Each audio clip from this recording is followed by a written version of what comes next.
Very good morning students. एक नई आशा के साथ एक नए टॉपिक के साथ आपकी अनु मैम। बच्चों, आज हम लोग बहुत ही मजेदार टॉपिक करने वाले हैं। क्या करने वाले हैं? तत्सम शब्दों को तद्भव में परिवर्तित करेंगे।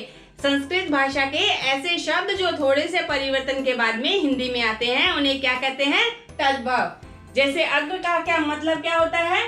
हिंदी में क्या कहते हैं? आगे। अध मतलब आज। अस्थि मतलब हड्डी।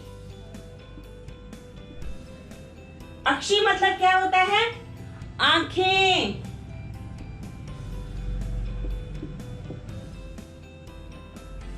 आम्र मतलब सबको पता है क्या है? आम।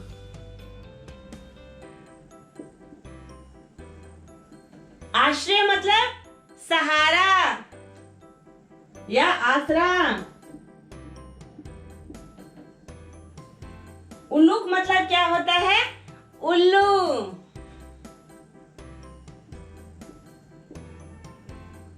उष्ट का मतलब क्या होता है? ऊंट।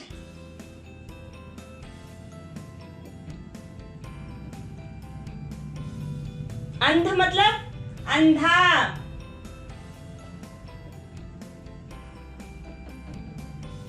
मृत्यु मतलब क्या होता है? मौत।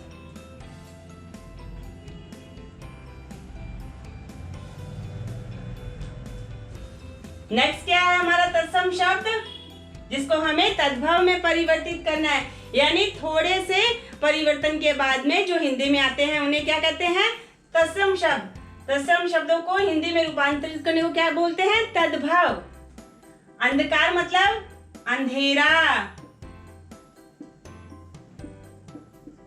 अज्ञान मतलब अनजान। जीवा मतलब जीव। ज्येष्ठ मतलब बड़ा। दंड मतलब डंडा या सजा। दंत मतलब दांत। दश मतलब 10। दुग्ध का मतलब क्या होता है? दूध। दीपक का मतलब दिया।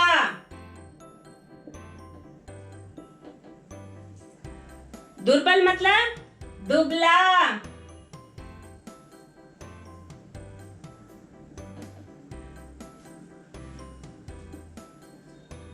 अम्बा मतलब अम्मा यानी माँ। अर्ध मतलब आधा। आप लोगों ने सुना होगा अर्धवार्षिक परीक्षा, यानी हाफ ईयरली परीक्षा होती है उसको क्या बोलते हैं? अर्धवार्षिक। अश्रु मतलब आंसू। मित्र मतलब मीत। मन मिले तो मीत बनाओ। मिष्ट मतलब मीठा। मुख मतलब मुंह। मुख्य मतलब मुखिया।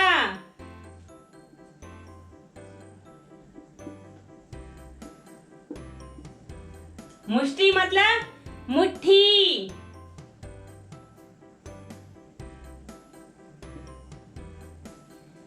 मौक्तिक मतलब मोती। पर्ल को कहते हैं मोती। यमुना मतलब जमुना।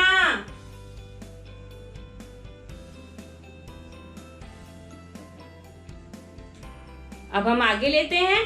अब हम अगला लेते हैं। अगला क्या है? कर्म और कार्य। इन दोनों का एक ही अर्थ है। क्या है? काम। गीता में क्या कहा गया है? हमें अपने कर्मों को शुद्ध रखना चाहिए ताकि हमें कर्म फल मिले, सुख मिले। कर्पूर का मतलब होता है क्या होता है? कपूर।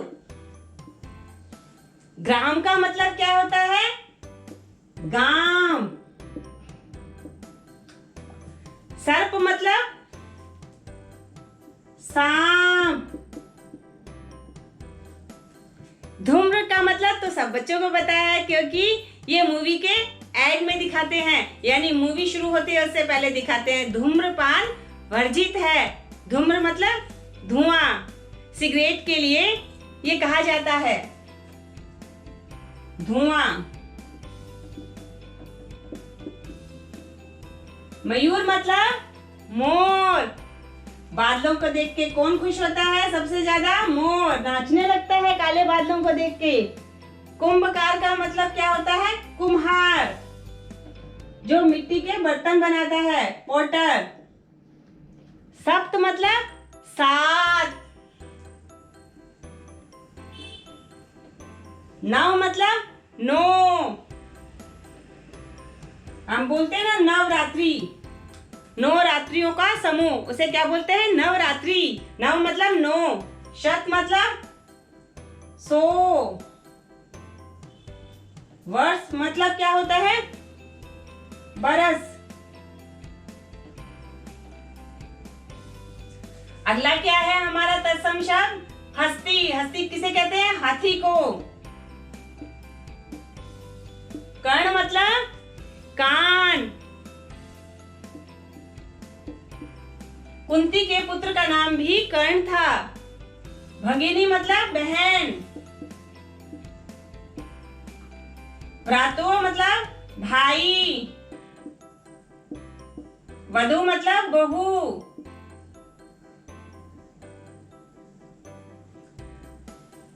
उज्ज्वल मतलब उजाला।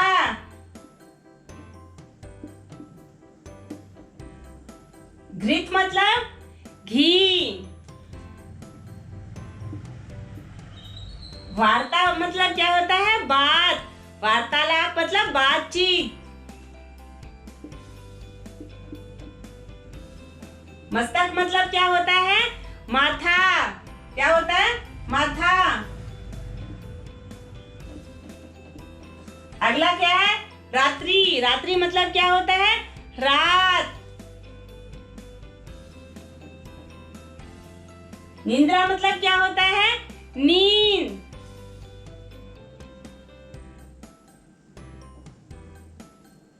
अगला क्या है हमारा तत्सम शब्द? नृत्य। नृत्य मतलब नाच। स्नेह मतलब प्यार। हस्त मतलब क्या होता है? हाथ। नासिका मतलब क्या होता है? नाक। चर्म मतलब क्या होता है? चमड़ा, यानी हमारी स्किन। श्रृंगार मतलब क्या होता है? सिंगार। सूत्र मतलब सूत या धागा। नेक्स्ट क्या है? गृह। ये आपने सुना होगा, गृह प्रवेश तो क्या होता है? घर। नख मतलब नाखून।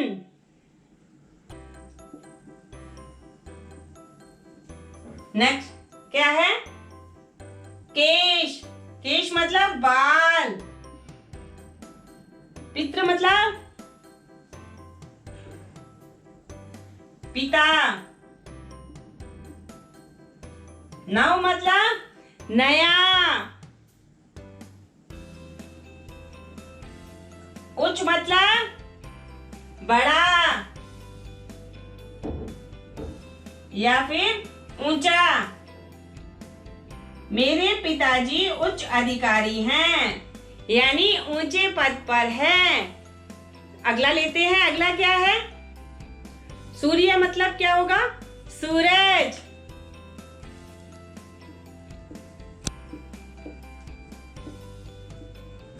चंद्र मतलब चांद। दधी मतलब दही। कृष्ण भगवान के लिए कहा गया है ना, लूट लूट दधी माखन खायो। तो दधी मतलब दही। स्वर्ण मतलब सोना। कूप का मतलब क्या होता है? कुआं। हमें कूप मंडूक नहीं होना चाहिए, यानी हमें नैरो माइंडेड नहीं होना चाहिए, हमें क्या होना चाहिए, ओपन माइंड होना चाहिए। नए विचारों को ग्रहण करना सीखना चाहिए, हमें नए विचारों को अपने जीवन में अपनाना चाहिए। कंटक मतलब कांटा, दिवस मतलब दिन, गो मतलब गाय, घट मतलब घड़ा, घोटक मतलब क्या होता है, अश्व या घोड़ा, वर्षा मतलब बरसात,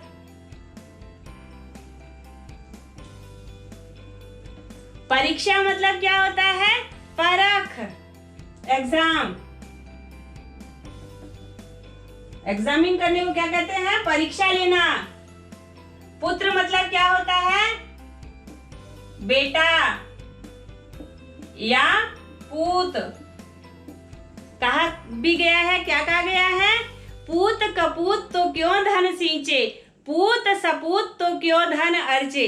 यानी ये बेटा यदि कपूत है तो धन इकट्ठा करने से कोई फायदा नहीं होगा, वो ऐसे ही लुटा देगा।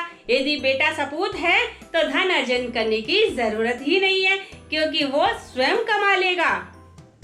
कोकिल, कोकिल मतलब कोयल। कोयल के लिए क्या कहा गया है, कागो काको धन हरत है, कोयल काको देत, मीठा वचन बोल के जग अपनो कर ले। यानी कौवा किसके धन का हरण करता है, जो सबको खराब लगता है, और कोयल किसको धन देती है, जो सबको प्रिय लगती है। कहने का भाव अर्थ है कि जो मीठा बोलता है वो सबको प्रिय होता है, और जो कड़वा बोलता है वो किसी को भी प्रिय नहीं होता। अगला लेते हैं अग्नि। अग्नि मतलब आग। पूर्व मतलब सूरज पूर्व दिशा से निकलता है, पूरब। शाक मतलब साग, ग्रीन वेजिटेबल को क्या बोला जाता है, शाक। पादप मतलब पौधा। यहाँ पे क्या है, दीवा। दीवा मतलब दिवस या दिन। सत्य मतलब सच। हमें सदा सत्य बोलना चाहिए, लेकिन ऐसा सत्य नहीं बोलना चाहिए जिससे किसी की जीवन हानि हो। पत्र मतलब पत्ता। अनुज मतलब छोटा भाई। भुजंग मतलब सांप। कपाट मतलब क्या होता है, दरवाजा।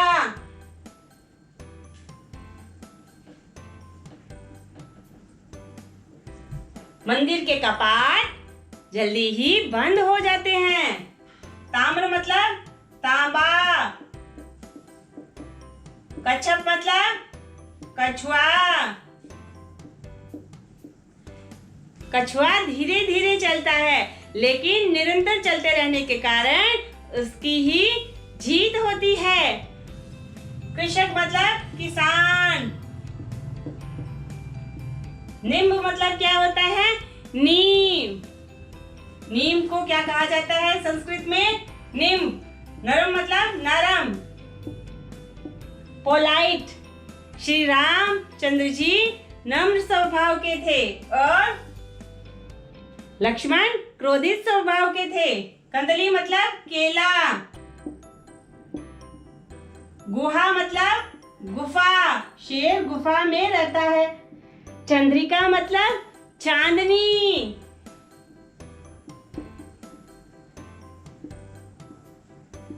घंटी का मतलब क्या होगा, घंटिका का मतलब घंटी। और घटी का मतलब, इसका मतलब क्या होगा, घड़ी। नंग मतलब नंगा। श्रावण मतलब सावन। बच्चे अक्सर कंफ्यूज रहते हैं, होली के त्योहार में कभी श्रावण लिखा होता है और कभी सावन लिखा होता है। दोनों का अर्थ एक ही होता है। संस्कृत में श्रावण बोलते हैं, हिंदी में सावन बोलते हैं। हास्य मतलब हंसी और लवण मतलब नमक।